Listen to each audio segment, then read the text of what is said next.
اعوذ باللہ من الشیطان الرجیم بسم اللہ الرحمن الرحیم۔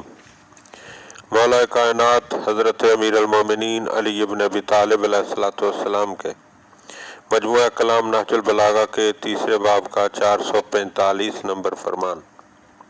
وقال علیہ السلام، آپ علیہ السلام نے ارشاد فرمایا، اذا کان فی رجل خلۃ رائقۃ فانتظروا اخواتہا، اگر کسی آدمی میں عمدہ و پاکیزہ خصلت موجود ہو تو ویسی ہی دوسری خصلتوں کے منتظر رہو۔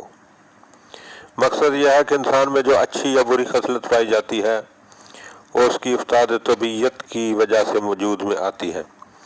اگر طبیعت ایک خصلت کی مقتضی ہے تو اس خصلت سے ملتے جلتے دوسرے خصائل کی بھی مقتضی ہوگی، اس لیے کہ طبیعت کے تقاضے دونوں جگہ پر یکساں کار فرما ہوتے ہیں۔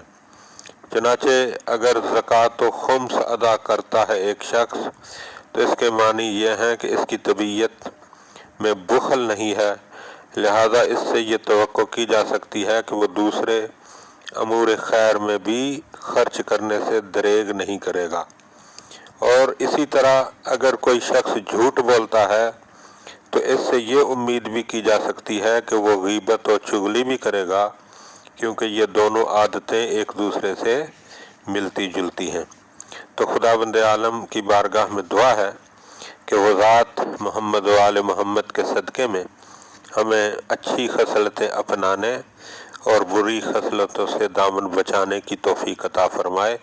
اللہم صلی علی محمد و آل محمد وعجل فرج آل محمد۔